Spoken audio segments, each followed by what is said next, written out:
Vamos a empezar la transmisión. Esto se va a transmitir por streaming. Entonces tengo que hacer un conteo. No piensen que enloquecí. 5, 4, 3, 2, 1. Comenzamos. Muy buenas tardes. Les habla Sergio Aguayo, profesor del Colegio de México y coordinador del Seminario sobre Violencia y Paz. Hoy vamos a hablar sobre un documento que presentamos para amigos de la Corte que se presentó en la Suprema Corte de Estados Unidos. El Seminario sobre Violencia y Paz contribuyó con un documento elaborado por Dulce Torres y hoy lo van a comentar o van a reaccionar más bien. Primero, en primer lugar, una actriz extraordinaria, a la que admiro mucho, Marina de Tavira. Marina, por favor.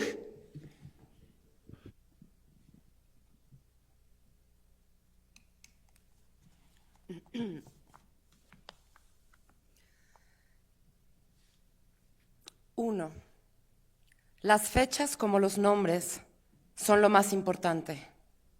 El nombre por encima del calibre de las balas. 2, sentarse frente a un monitor. Buscar la nota roja de todos los periódicos en línea. Mantener la memoria de quienes han muerto. 3, contar inocentes y culpables. Sicarios, niños, militares, civiles, presidentes municipales, migrantes, vendedores, secuestradores, policías. Contarlos a todos. Nombrarlos a todos para decir, este cuerpo podría ser el mío, el cuerpo de uno de los míos. Para no olvidar que todos los cuerpos sin nombre son nuestros cuerpos perdidos. Me llamo Antígona González y busco entre los muertos el cadáver de mi hermano. No querían decirme nada. Tadeo no aparece. No querían decirme nada. Un vaso resbalando de una mano húmeda, estrépito de cristales, el nudo en el vientre, el nudo y la náusea, el nudo, pequeñas gotas de sangre fresca sobre los mosaicos. Un vaso roto ya no es un vaso. Eso pensé, eso les dije. ¿Qué es lo que murmuran? ¿Por qué todo lo deslizan en voz baja? ¿Qué es lo que están deshaciendo? Te estamos diciendo que Tadeo no aparece. Te estamos diciendo que somos muchos los que hemos perdido a alguien. No querían decirme nada. Querían huir de la ciudad. Por eso muchas casas están abandonadas. Las puertas tienen candados, pero además aún hay muebles, porque en la huida sus habitantes, ves la ironía, Tadeo, ellos solo quieren desvanecerse y que los últimos ojos que te vieron no los miren. Un vaso roto, algo que ya no está, que ya no existe, que se halla en paradero ignorado, sin que se sepa si vive, sin que se sepa. Yo me quedé pensando en el verbo desaparecer. Ellos dijeron, Tadeo no aparece, y yo pensé en el mago que iba a nuestra primaria, en Tadeo tras la celosía, mirando a hurtadillas, porque a nuestra madre no le alcanzaba para darnos los 5 pesos de la función. Desaparecer siempre fue para mí un acto de prestidigitadores. Alguien desaparecía algo y luego volvía a aparecer. Un acto simple, pero ni rastro de fiera de perros que te hubieran arrastrado para destrozarte. Donde antes tú, ahora el vacío. Nadie llamó para pedir rescate o amedrentarnos. Nadie dijo una sola palabra, como si quisieran deshacerte aún más en el silencio. Yo les hubiera agradecido que a donde se lo hubieran llevado, mejor lo hubieran dejado muerto, porque al menos sabría yo dónde quedó, dónde llorarle, dónde rezar. A lo mejor ya me hubiera resignado. Una mujer intenta narrar la historia de la desaparición de su hermano menor. Este caso no salió en las noticias, no acaparó la atención de ninguna audiencia. Se trata solo de otro hombre que salió de su casa rumbo a la frontera y no se le volvió a ver. Otro hombre que compró un boleto y abordó un autobús. Otro hombre que desde la ventanilla dijo adiós a sus hijos y luego esa imagen se convirtió en lo único que un par de niños podrá registrar en su memoria cuando piense en la última vez que vieron a su padre. Yo también estoy desapareciendo, Tadeo, y todos aquí, si tu cuerpo, si los cuerpos de los nuestros, todos aquí iremos desapareciendo si nadie nos busca, si nadie nos nombra. Todos aquí iremos desapareciendo si nos quedamos inermes, solo viéndonos entre nosotros, viendo cómo desaparecemos uno a uno. Fragmentos de Antígona González, de la poeta mexicana Sara Uribe.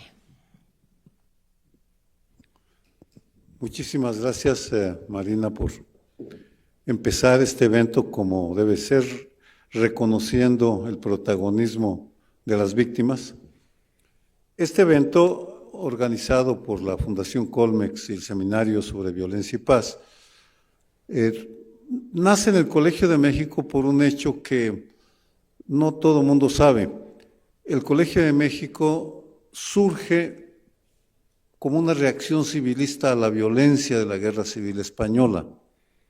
El colegio fue creado para recibir a los refugiados, a los intelectuales que venían huyendo de su país, y tenemos una larguísima tradición de defender las causas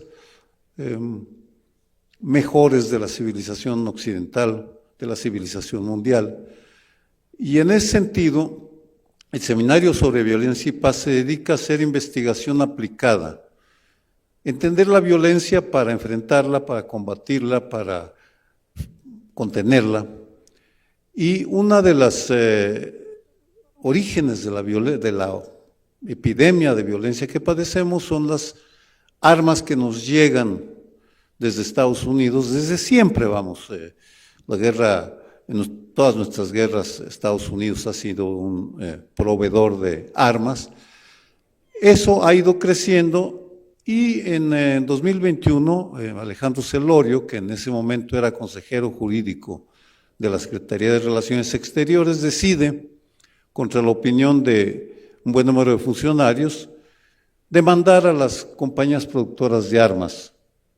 Lo hace en Boston. Desde un primer momento hemos acompañado el esfuerzo, hemos respaldado al gobierno de México porque creemos que demandar a las compañías de armas por su negligencia y al gobierno de Estados Unidos por lo mismo es un deber nuestro. Documentarlo, que es lo que hacemos. Dulce Torres elaboró un documento que utilizó uno de los grandes bufetes de Estados Unidos, Arnold y Palmer, que de manera pro bono, sin cobrar un centavo, ya ha presentado 3 documentos a las cortes estadounidenses. Si se hace el día de hoy es para llamar la atención porque en unos días, el 4 de marzo, la Suprema Corte de Estados Unidos va a tener la primera audiencia pública en la cual va a responder a una contrademanda de los fabricantes de armas y va a decidir si se puede o no se puede juzgar. Bueno, eso estoy interpretándolo yo, los abogados ya nos dirán exactamente qué es lo que se va a decidir ahí. Ese es el motivo de organizar el evento y la Fundación Colmex, Mónica Stedner, tuvo la brillante idea de decir, invitemos a Marina de Tavira para que le dé un toque humano, porque si no nos quedamos en la aridez de la voz académica, de la cifra, del dato, y fue un acierto, Mónica, gracias.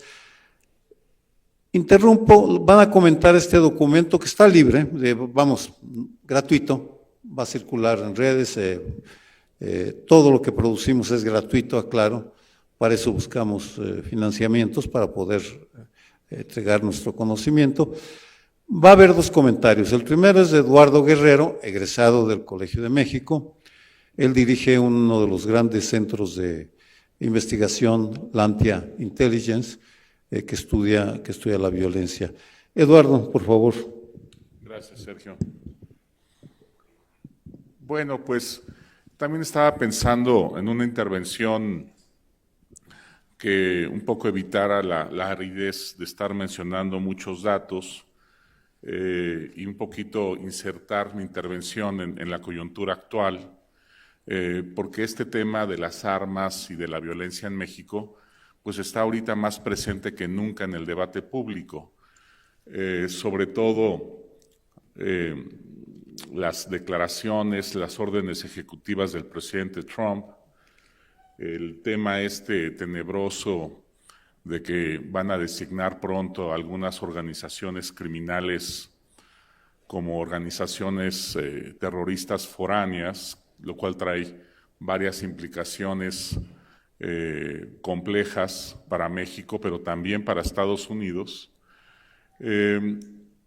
Es ahí quizás donde me gustaría detenerme, finalizar, redondear mi comentario al final, pero primero, Sergio, si me permites, me gustaría un poquito comentar cómo me fui metiendo a este tema de la violencia en México y las sorpresas que me ha dado en mi vida profesional. Yo fundé Lantia en 2008, ya lleva un rato Lantia, hemos sobrevivido hasta la pandemia milagrosamente. Y desde que creé esa consultoría me di cuenta que había una ausencia de información impresionante sobre los delitos en México, sobre el narcotráfico y el crimen organizado.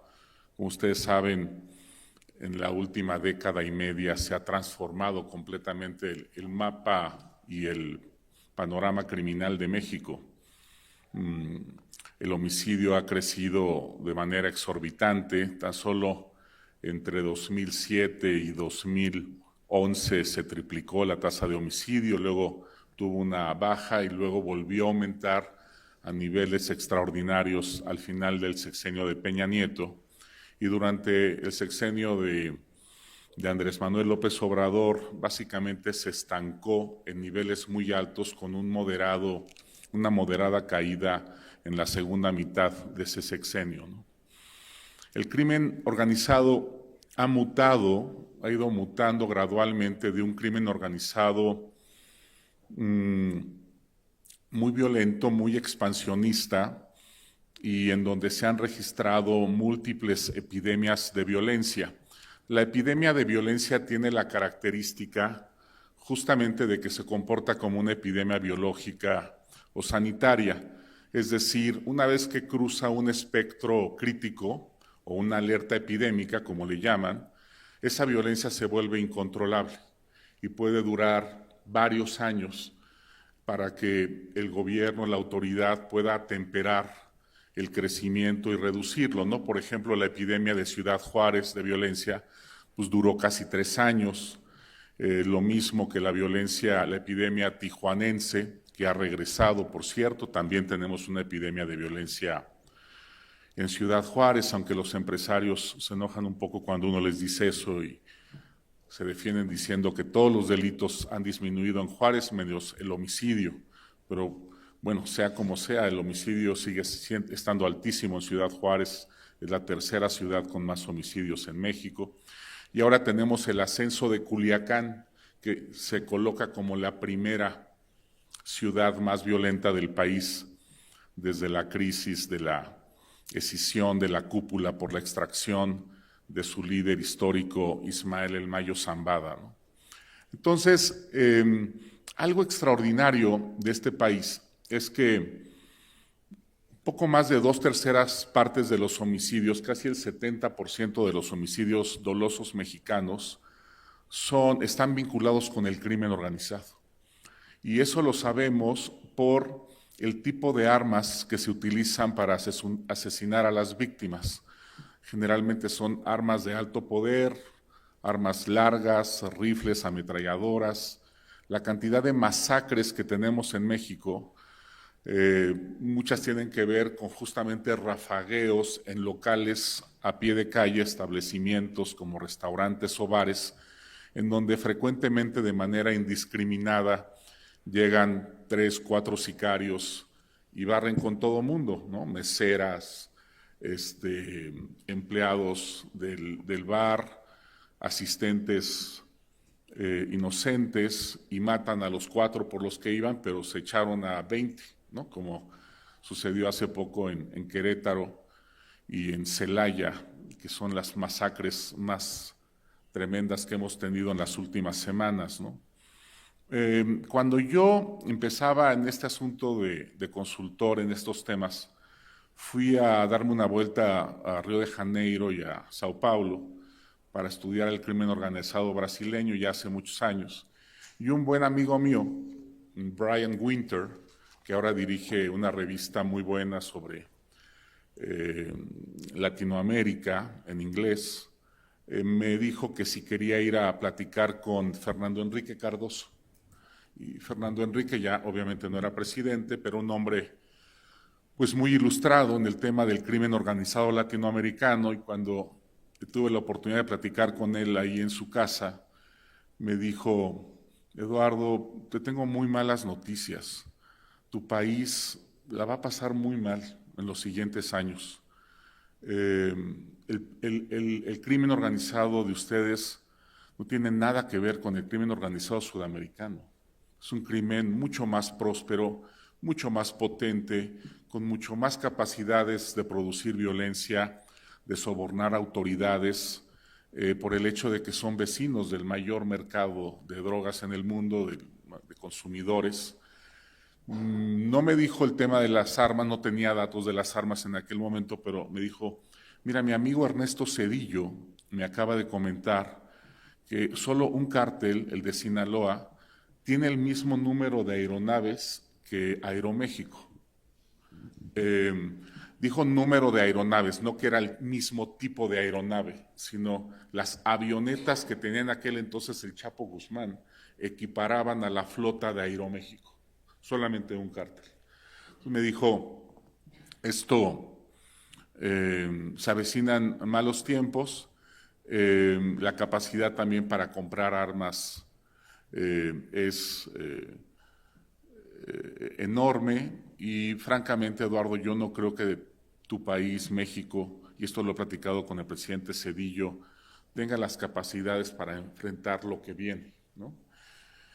Y bueno, yo dije, bueno, es un poquito extremo el presidente, muy alarmista, pero yo creo que las cosas iban a mejorar. Y conforme ha avanzado el tiempo, pues las cosas no han hecho más que empeorar, ¿no? Porque empezamos con crisis de violencia que continúan, pero ahora ya el tema también es de control territorial y además control de las autoridades políticas. Ya están metidos en los procesos electorales.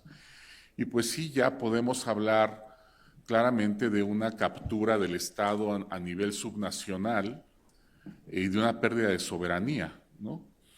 Y es por eso que he estado yo ya desde hace año y medio poniendo en la mesa sistemáticamente el tema de un acuerdo de seguridad para América del Norte, algo similar a lo del TLC, pero en materia de seguridad. A mí me tocó estar muy joven y trabajar en Presidencia de la República cuando se construyó el Tratado de Libre Comercio, y me tocó estar yendo frecuentemente a giras del presidente Salinas a promocionar el tratado y a ir al Congreso, pues obviamente solo como observador. Yo en aquel entonces era un chamaco, pero sí me entusiasmé y tuve la oportunidad de estar en la votación del tratado.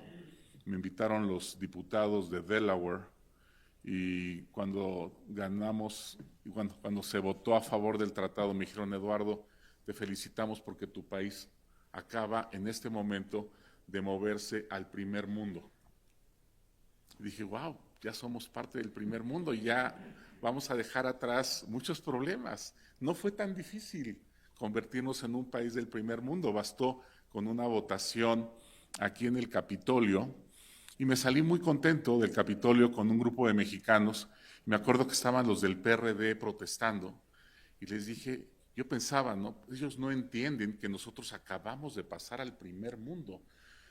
Hay que comentárselos para que no estén tan enojados por la aprobación del tratado, ¿no? Y bueno, obviamente el tratado ha sido, como ustedes saben, pues una gran cosa para México. tan buena cosa que ahora los que lo criticaban tanto, pues ahora lo defienden, ¿no? El presidente López Obrador, la presidenta Sheinbaum, están defendiendo todo el tiempo el tratado y ojalá lo logren defender muy bien. Y ahora sí quisiera irme ya más con el tema de las armas y en el espléndido documento que me envió el profesor Aguayo, quien por cierto conozco desde hace muchos años y fui su asistente de investigación en la Universidad de Chicago, cuando estaba yo ahí de estudiante de doctorado. Le mandé mi currículum y me llamó y me dijo, oye, está interesante esto de la seguridad, vente a ayudarme en mi clase de movimientos sociales. Y un curso maravilloso que impartió el profesor Aguayo, y desde ahí me convertí en su fan y en su amigo. Tengo la fortuna de tenerlo como un gran amigo y aprendiz de él en muchas cosas. Y este documento, sin duda, ayuda mucho al argumento que ya viene en la demanda que presentó el gobierno mexicano, ¿no? Una demanda que tiene 3 puntos que parecen que son centrales, que tienen que ver con que el argumento de que las empresas estadounidenses no incorporan tecnologías que impidan el uso de las armas por personas no autorizadas, que faciliten su trazabilidad o que eviten modificaciones para aumentar su poder de fuego. También se acusa a las compañías de vender sus productos a tiendas con licencia, sin importar si han estado involucradas en tráfico ilegal previamente, y de tolerar ventas múltiples a compradores asociados con redes criminales. Y finalmente se señala que las empresas enfatizan las características militarizadas de las armas y utilizan motivos mexicanos en su publicidad, lo que indica que son conscientes de que su mercado incluye a México. Esto es muy relevante para el tema de la designación de los cárteles como organizaciones terroristas, porque sucede que esta designación tiene ahorita, me parece, 2 grandes problemas. El primer problema es que las organizaciones que pensaban ser ellos designar como organizaciones terroristas y que ha trascendido a los medios, son 4, 2 de las cuales ya no existen. El Cártel del Golfo es una organización que desapareció hace como 6, 8 años. Solamente hay algunas células como los Metros, los Escorpiones y otras 20 más regadas en todo el Golfo de México, de manera que no hay ningún tipo de consistencia organizacional o coherencia que las una de alguna manera. Son escisiones de lo que fue hace muchos años el Cártel del Golfo. Y otro de los cárteles que parece que va a ser designado acaba de dejar de existir hace unos pocos meses, que es el Cártel de Sinaloa. El Cártel de Sinaloa, antes de su escisión, estaba constituido aproximadamente por 26 organizaciones que formaban la cúpula en varios estados del país, en casi todos los estados del país. Por ejemplo, la familia Salazar tenía la delegación del cártel en Sonora, la familia Cáceres en otro estado, la familia Páez, y así nos podríamos ir, porque son conglomerados de familias criminales, y estas familias se rebelaron contra los hermanos Guzmán, que traicionaron, es lo que se dice, ¿verdad? Yo creo que es una hipótesis correcta, traicionaron a la familia Zambada, y cuando en un entramado criminal alguien traiciona a otro en la cúpula, tiende a castigarse al traidor. Y entonces la familia Zambada es la que se ha hecho de más aliados en la coalición que encabeza, y los Guzmán, que contaban con el apoyo del gobernador Rocha, han ido quedándose solos en esta guerra que cada vez va desequilibrándose más a favor de los Zambada. De manera que yo no sé, no tengo la menor idea cómo van a designar organización terrorista a un conglomerado de células que ya no tiene forma que ya no tienen comunicación y que están en guerra, ¿no? Además de estas 26 organizaciones que formaban parte de la cúpula, había otras 30 organizaciones aproximadamente que eran subordinados de estas otras. De manera que eran más o menos, son 60 organizaciones las que estaban involucradas antes del conflicto en el cártel de Sinaloa. Y bueno, ahorita es un completo caos y yo creo que los propios analistas del FBI, de la DEA, pues están rascando la cabeza de cómo le van a hacer para poder identificar con toda precisión cuáles son las familias que ellos van a designar como parte de este cártel, ¿no? Realmente no quisiera estar en sus zapatos, es un problema analítico complejo, ¿no?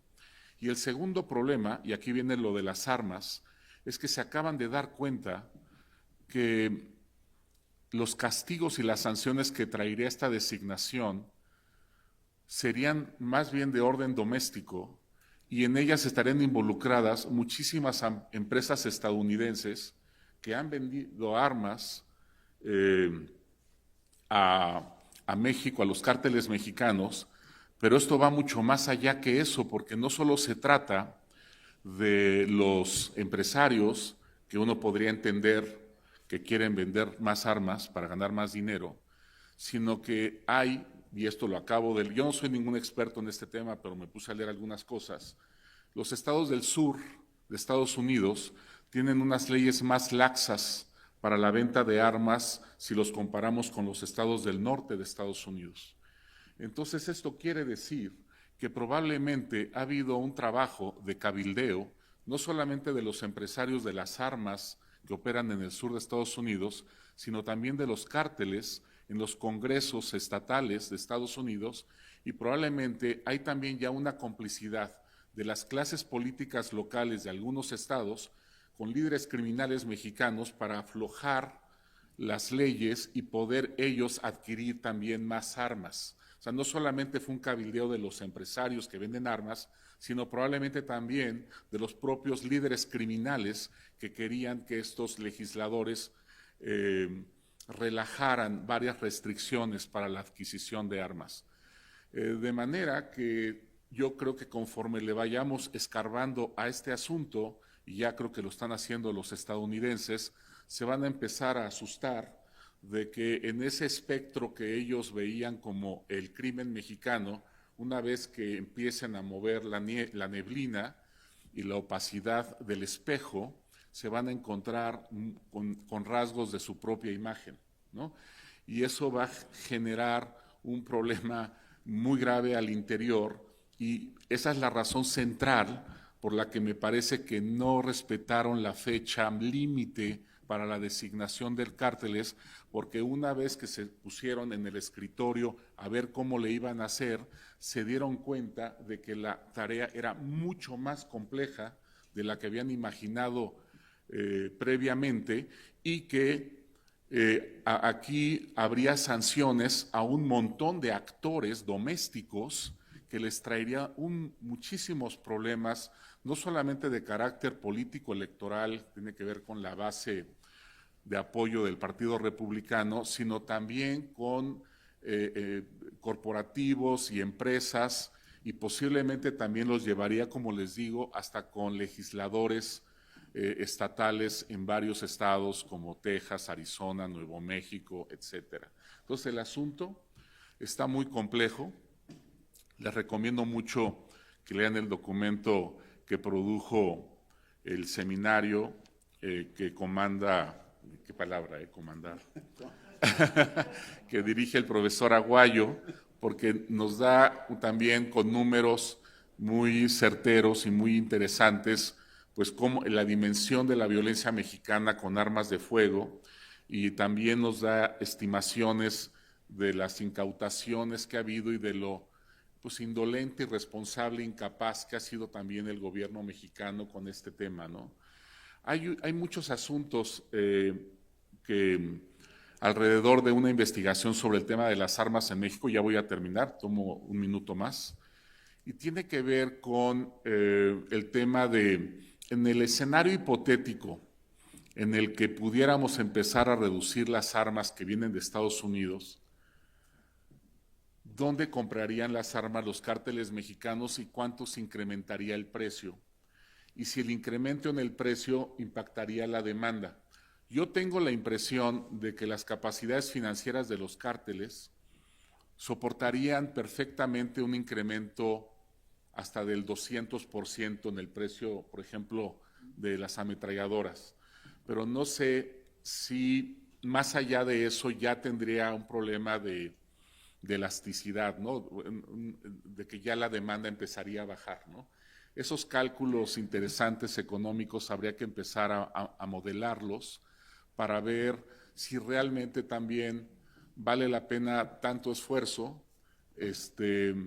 porque a lo mejor pues vamos a cerrar una puerta muy importante, la de Estados Unidos, pero se van a empezar a abrir otras. El propio documento me parece que menciona el tema de muchas armas que vienen de Centroamérica, también de Brasil. Hay un mercado de armas enorme en Venezuela y en Paraguay. En fin, no está fácil el reto. Y bueno, solo quería poner esas preguntas en la mesa. Gracias, Sergio. Sí, claro. Fascinante la historia que cuentas de Enrique Cardoso y de Zedillo. Sí, hay muchísimas anécdotas al respecto de que nuestros gobernantes no anticiparon lo que se venía, definitivamente. Javier Schutte dirige un bufete, el bufete Schutte y del Sol, que es de los pocos, creo que el único que se ha involucrado activamente en el tema de las armas. Lo que hicieron Arnold y Palmer en Washington para nuestro amicus curiae lo ha hecho el bufete, antes Gonzalo Aguilar, luego Javier Schutte, con demandas puestas en México bajo la tesis bien original de que todos somos víctimas, de acuerdo a la Ley General de Víctimas potenciales. Por tanto, todos tenemos el derecho de interponer demandas. En consecuencia, el bufete de Javier, que dirige Javier, antes Gonzalo, pues ha interpuesto varias demandas que no han ido a ningún lado, pero como ejercicio intelectual para la omisión de la autoridad mexicana es fascinante, y me pareció pues que era un estudioso, una artista sensible, un estudioso desde muchos años del tema con cifras, y una mente entrenada en el derecho que nos diera la perspectiva jurídica, no puede decir lo que quiera pues, pero que aporte algo sobre la perspectiva jurídica del tema. Javier, bienvenido al Colegio de México. Muchas gracias. Pues en primer lugar, agradecer al Colegio de México, a la Fundación Colmex, al Seminario sobre Violencia y Paz, a nuestro comandante supremo, el doctor Sergio Aguayo, querido y admirado, y a Eduardo y a Marina, muy interesante siempre escucharte, Eduardo, y estremecedora la lectura que has hecho, Marina. Yo en mi intervención abordaré 3 temas. En primer lugar, propondré una delimitación conceptual de aquello que consideramos como violencia armada, desde el punto de vista del derecho penal como punto de partida, pero que pretende más que limitar, abrir el concepto de violencia armada. Sí, claro.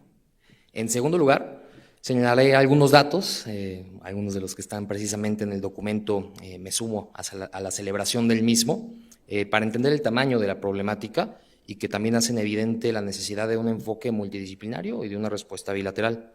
Y en tercer lugar, apuntaré al vínculo fundamental del tráfico de armas con el tráfico de drogas entre México y Estados Unidos, y la importancia precisamente de que la respuesta sea bilateral, cuando menos, quizás regional, como lo ha postulado Eduardo, como lo es sin duda la responsabilidad. Comenzando entonces por este concepto de violencia armada, me parece que lo primero que habría que decir es que la violencia armada se trata de violencia con armas de fuego y explosivos. En ese sentido se excluyen las armas blancas, las armas contundentes, ¿no?, como lo puede ser un cuchillo, una macana.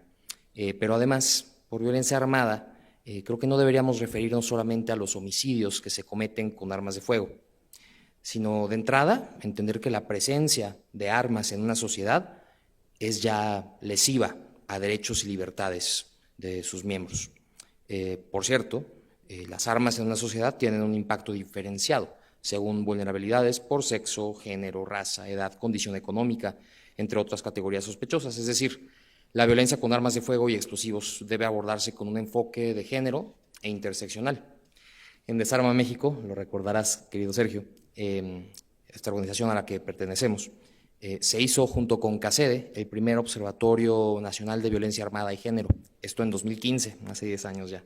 Y también desde esta organización, en efecto, presentamos en 2014 la denuncia por el operativo Rápido y Furioso, y que derivó hace 3 años, a raíz tanto de lo que nosotros aportamos desde las investigaciones de la Comisión Bicameral en Estados Unidos, como de investigaciones realizadas por la propia antes Procuraduría, hoy Fiscalía General de la República, en el libramiento de órdenes de aprehensión contra el Chapo Guzmán, contra Genaro García Luna, contra Luis Cárdenas Palomino, entre otras personas, esto en enero del 2022.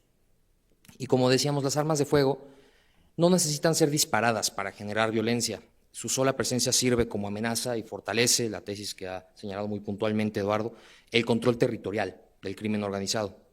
Podemos concebir, en ese sentido, propongo que esta distinción, 4 grupos de delitos que forman parte de la violencia armada. El primero, delitos con armas como inhibidoras, en los que las armas de fuego cumplen una función de inhibir la reacción del Estado, de enfrentar incluso a las fuerzas policiales y fuerzas armadas, o también de enfrentar e inhibir a otras organizaciones criminales, en definitiva, para efectos del control territorial. Dentro de este grupo de delitos podemos mencionar la producción, tráfico, distribución y comercio de drogas, desde luego, el narcomenudeo, el tráfico de migrantes, la trata de personas, los trabajos forzosos, la explotación sexual, la esclavitud, el reclutamiento forzado de juventudes, el robo de hidrocarburos, los delitos electorales, que ahora mencionaba Eduardo también, incluso piratería. En fin, en realidad aquí podemos pensar en casi cualquier actividad delictiva en la que decidan incursionar las organizaciones criminales que ya cuentan con una infraestructura o capacidad instalada. Este fenómeno, que vale la pena subrayar, me parece que obedece a la siguiente lógica. Dado el prohibicionismo, el negocio de la droga permitió y requirió que las organizaciones criminales se invirtieran cantidades industriales en armas, en ejércitos de sicarios, en redes de corrupción, de influencia política. Claro, una vez ya costeada esta infraestructura criminal, esta capacidad instalada, pues tienen incentivos muy claros para dedicarse a otros delitos, y ya no solamente a los relacionados con drogas, es decir, operan como bienes complementarios en la producción, como quien produce aceitunas, pues puede producir aceite de oliva, o los huesos para una carnicería. El segundo grupo de delitos de violencia armada serían delitos con armas como un instrumento de coacción, en los que se usa un arma de fuego para generar amenazas a la víctima, afectando así su libertad en general de decisión, pero además algún otro derecho, como puede ser el patrimonio, la libertad sexual. En ese sentido, estos son delitos casi todos pluriofensivos, que implican la lesión de más de un bien jurídico. Estamos hablando de desaparición forzada, precisamente, como el caso de Tadeo, el hermano de Antígona, en este estremecedor relato que ha leído Marina, de secuestro, de amenazas, de robo, de extorsión, de violación, abuso y acoso sexuales, de delitos contra la intimidad sexual incluso, los de la denominada Ley Olimpia, delitos de violencia familiar, sea sexual, económica, física o emocional, y de nuevo aquí hay que subrayar y poner énfasis en la relevancia de la perspectiva de género para estudiar y enfrentar la violencia armada. Lo hacen así organizaciones como la Red de Mujeres Amazuru, Intersecta, X Justicia, entre otras. La sola presencia de un arma de fuego en el cajón del buró del hombre de la casa es ya una amenaza en contextos de violencia familiar. También deben señalarse las armas de fuego como un elemento, junto con la violencia y el poder, de la masculinidad hegemónica, de los estereotipos de género que se imponen sobre los hombres para cumplir con la expectativa social de lo que significa ser hombre. El tercer grupo de delitos que podemos mencionar son delitos con armas y explosivos como instrumentos de violencia física ya directamente sobre las personas y sobre las cosas. Aquí apenas hemos llegado al homicidio con arma de fuego. También hay que mencionar las lesiones con arma de fuego. El estudioso del tema Carlos Pérez Ricard publica al respecto, por ejemplo, pero también la tortura, el daño en propiedad e incluso el sabotaje, por ejemplo, de instalaciones públicas, el motín, la sedición, el terrorismo y el genocidio, solo para ser analítico y tener una lista que contemple estos casos sin duda excepcionales. El cuarto y último grupo de delitos son delitos de armas de fuego en sí mismas, los contemplados en la Ley General de Armas de Fuego: la fabricación, el transporte y comercio, el tráfico, la posesión, la aportación y el acopio. Tenemos entonces que las armas de fuego y explosivos son transversales a la violencia y la violación de derechos y libertades fundamentales. Las armas son a las organizaciones criminales el veneno de la serpiente, como lo dice precisamente la demanda presentada por México en contra de las armerías estadounidenses. Entender lo anterior nos lleva a resaltar el énfasis necesario en combatir el tráfico de armas como una política pública de reducción de violencia mucho más eficaz que el combate por separado a los demás fenómenos mencionados. Sin duda habría que tener también lo señalado respecto del posible aumento meramente en precio que podría generar su combate, que ha señalado Eduardo. Ahora que hemos delimitado qué entendemos por violencia armada y su impacto estructural, en esta segunda parte de mi intervención resaltaré algunos datos relacionados al tamaño de la problemática, el impacto diferenciado, que ya he mencionado, y la necesidad de un enfoque multidisciplinario y una respuesta cuando menos bilateral. ¿De qué tamaño es el problema? En el documento presentado por el seminario se desprende que mientras que de 2004 a 2008 los homicidios totales aumentaron en un 50%, aquellos cometidos con armas de fuego aumentaron en un 90%. Esto pudiera obedecer a aquello que se ha señalado en este mismo espacio, a que en 2004 pierde vigencia en Estados Unidos el famoso Federal Assault Weapons Ban. Esto genera una mucha mayor disponibilidad de armas de asalto en el lado norte de nuestra frontera, lo cual está empíricamente demostrado que se correlaciona con mayor violencia al sur. Las cifras de homicidios con armas de fuego siguieron aumentando, en efecto, hasta el año 2018, alcanzando su máximo en ese último año previo al sexenio de Andrés Manuel López Obrador, y aunque desde entonces han disminuido, permanecen en niveles inaceptables, en eso creo que hay consenso, más de 4 veces el promedio mundial. 72% de estos homicidios son cometidos con armas de fuego, 80% si nos vamos a delincuencia organizada. Se calcula, como lo dice el propio documento del seminario, que hay casi 13.400.000 armas de fuego ilegales circulando en México y que solo se ha recuperado un 8.6% de las ilegalmente traficadas en los últimos 20 años. Esto es escalofriante.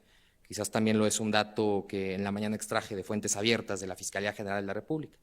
De 2019 a 2024 solo se han iniciado 4 expedientes de investigación por delitos relacionados con armas de fuego cometidos en el extranjero con efectos en territorio nacional. Por lo demás, celebro el anuncio muy reciente del fiscal Alejandro Gertz Manero sobre el inicio de una nueva carpeta de investigación sobre el tema y con motivo del documento presentado por la ATF en enero apenas. Ahondando en el impacto diferenciado y la necesidad de una visión interseccional en el tema de las armas, sobre las personas migrantes, se estima que cada aumento de 1 punto en la tasa de homicidios por 100.000 habitantes conlleva que 6,34 mexicanos huyan de su hogar. Sobre el impacto en niñas y niños, en 2020 más del 40% de las personas menores de 18 años en México escucharon o vieron disparos frecuentes. Y sobre el impacto en mujeres, según la INDIRE, 28.1% de mujeres mayores de 15 años fueron atacadas con un arma en su entorno comunitario y 12.3% en su entorno familiar. Y mientras que para los hombres el aumento en homicidios con arma de fuego de 2007 a 2019 fue de 318%, para mujeres fue mayor, de 357%. Ahora, algunos datos que abonan a la importancia de este enfoque multidisciplinario y bilateral. ¿De dónde vienen las armas? Se ha dicho hasta el cansancio. Para tener la, digamos, más reciente cifra en boga, como lo reconoce la propia ATF del Departamento de Justicia, en el documento recién publicado hace poco más de un mes, al que hizo referencia reciente nuestra presidenta Claudia Sheinbaum, 74% de las armas recuperadas en escenas del crimen en México vienen de Estados Unidos. Hoy, en Estados Unidos hay más armas que personas. Circulan 114 armas por cada 100 habitantes. Un dato espeluznante es que es más probable que un arma fabricada en Estados Unidos acabe utilizándose para matar a un mexicano que en un homicidio en territorio estadounidense. Y tanto en regulación legal como en prácticas de la industria, las armerías y las distribuidoras de armas podrían hacer muchísimo más de lo que hacen para evitar que sus productos acaben en manos de los cárteles de la droga. Es tan burdo que hay prácticas de cuando menos negligencia y cuando más dolo eventual, que menos de 10% de las tiendas distribuidoras de armas son las que venden casi el 90% de las armas recuperadas en escenas de crimen en México. Y solo como ejemplo, de 2 armerías, una en McAllen y otra en Laredo, salieron 1.377 armas recuperadas en México, Guatemala y El Salvador. A ello se suma, lo ha mencionado Eduardo ya, la comercialización y publicidad de armas como la denominada Jefe de Jefes, de Colt, si no me equivoco, y otras similares, claramente dirigidas a cárteles de la droga. A este respecto me sumo y resalto la importancia del litigio que ha emprendido México contra las armerías y aquí en presencia de Alejandro Celorio, que de verdad es algo que creo que todas y todos debemos agradecerle. Paso ahora a la tercera y última parte de mi intervención sobre la necesidad de una respuesta, cuando menos bilateral, y sobre todo la absoluta claridad de que la responsabilidad es sin duda compartida y de la relación entre armas y drogas, tomándome cierta licencia con una pequeñísima desviación del tema. Las armas de guerra que los cárteles compran en Estados Unidos son los instrumentos con los cuales mantienen el control territorial y el poder de su organización para seguir traficando drogas a ese país. El vínculo es clarísimo. El dinero con el que compran esas armas pues es precisamente producto de la venta de las drogas. Y además, son evidentemente organizaciones criminales en Estados Unidos las que distribuyen las drogas, captan los recursos de su venta, lavan ese dinero y luego lo destinan, entre otras cosas, a comprar armas. Bien lo señaló recientemente la propia presidenta Sheinbaum ante el intento de la Casa Blanca y del presidente Trump de seguir haciendo de México no solo la piñata, sino el chivo expiatorio. Solo como dato adicional, el 80% de quienes trafican fentanilo hacia Estados Unidos son estadounidenses, no mexicanos, no migrantes. México no debe quitar el dedo del renglón en esta materia, y a cada exigencia de esfuerzos de nuestro lado para el combate al tráfico de drogas, debemos responder con exigencias propias de esfuerzos de aquel para el combate al tráfico de armas. Es obvio que el problema de violencia que atraviesa nuestro país obedece al negocio de la droga. Este negocio existe en gran medida por la demanda de consumo en Estados Unidos. Al ser un negocio ilícito, un mercado negro requiere de la infraestructura criminal antes señalada.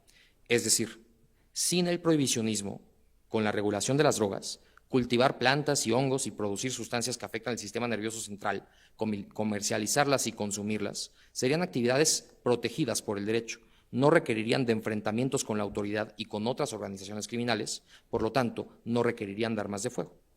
El prohibicionismo y la guerra contra las drogas transformaron un problema de salud pública que causaba menos de 600 muertes directas al año en la mayor crisis de seguridad que ha atravesado el México postrevolucionario, con más de 350,000 muertes desde el 2006 y más de 80,000 personas desaparecidas como Tadeo.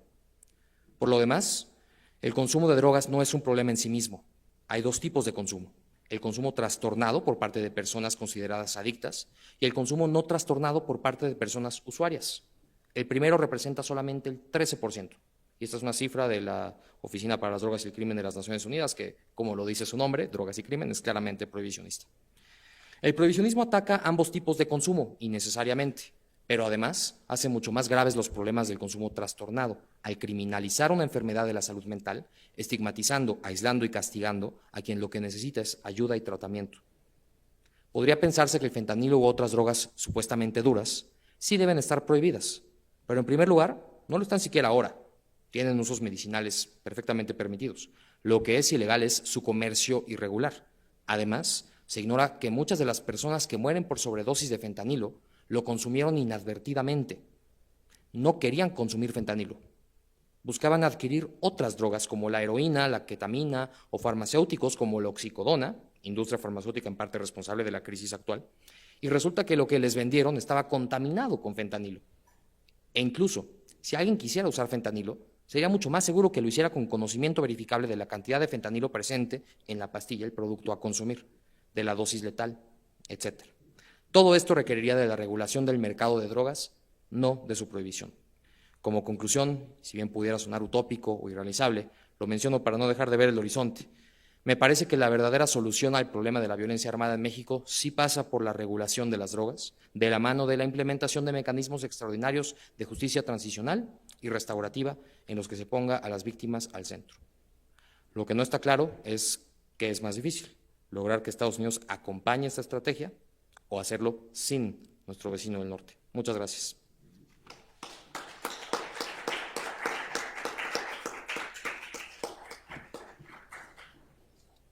Bien,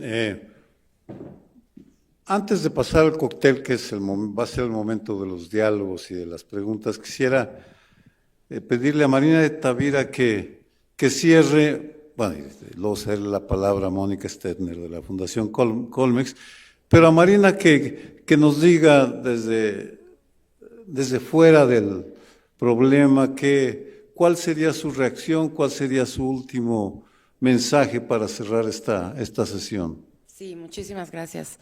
y buenas noches. Ahora sí que yo como actriz entré en tercera llamada directo al texto, no dije ni hola, pero es que esa es mi profesión.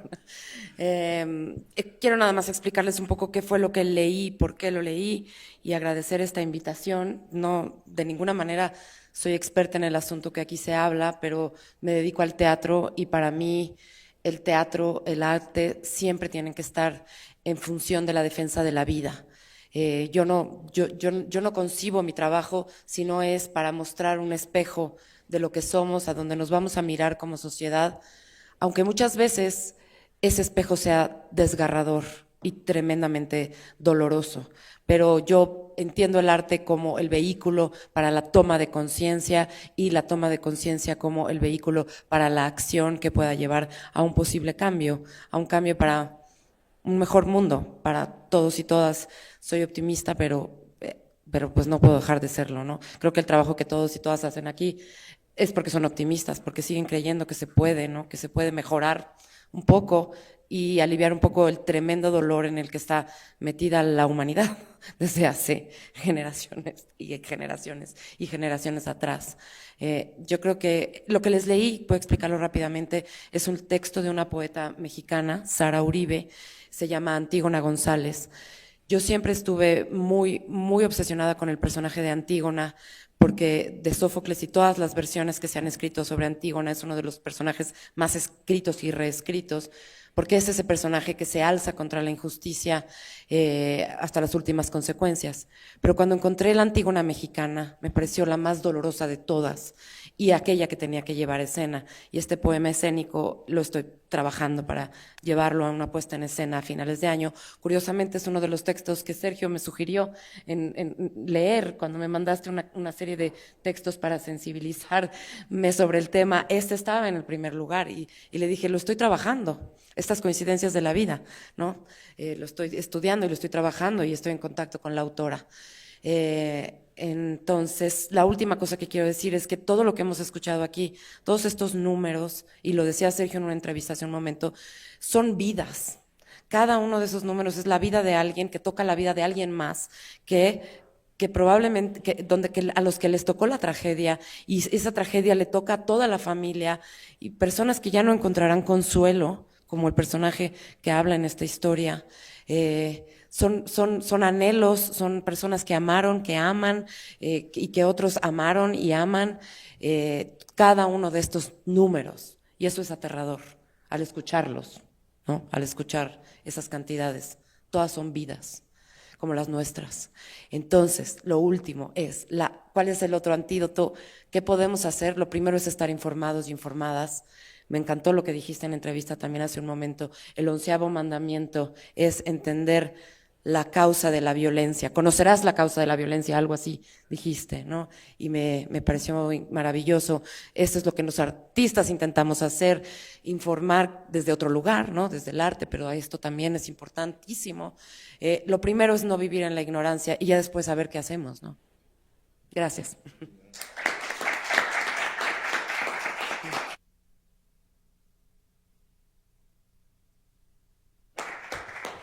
Mónica, ¿cómo le hacemos? Pero no llega acá, ¿verdad? Acá creo que llega.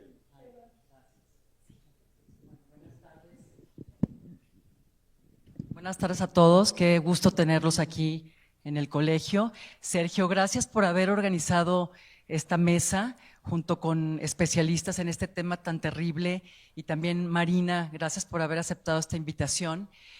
Bueno, yo quiero compartirles que este tipo de proyectos y de investigaciones no serían posibles sin el apoyo de instituciones gubernamentales y no gubernamentales, personas, individuos que están convencidos en la importancia de este tipo de investigaciones, y no solamente en la elaboración, el desarrollo de estas investigaciones, sino en su difusión. Como Marina mencionaba de esta enmienda, hay que estar informados, hay que saber qué es lo que está pasando con un tema tan delicado, tan sensible en nuestro país. Yo quisiera mencionar algunas de las instituciones que ya hoy por hoy están apoyando el seminario en sus distintas etapas, porque obviamente ha sido un proyecto que Fundación Colmex ha venido apoyando, y voy a mencionar entre otras a Fundación Ford, que sé que ha apoyado este proyecto. La USAID, también es otra, que bueno, que está desapareciendo, que es otra tragedia más. ONU Mujeres en la iniciativa Spotlight. También el Fondo de Apoyo para la Observación Electoral, el Instituto Electoral del Estado de México, el Instituto Nacional Electoral, Secretaría de Educación, Ciencia, Tecnología e Innovación de la Ciudad de México y la Secretaría de Relaciones Exteriores, por mencionar algunas. Hay otras más que están involucradas y aquí la idea es invitarlos a seguir apoyando este proyecto, a sumarse. Lo pueden hacer a través de la fundación. Para este evento creamos un código QR para si alguno quiere involucrarse en el proyecto, ya sea algún donativo, y si no, después pueden buscar a Fundación Colmex. Les comparto, es www.fundacioncolmex.org.mx y para nosotros es un gusto involucrarnos en este proyecto. Felicidades a todos por participar. Gracias.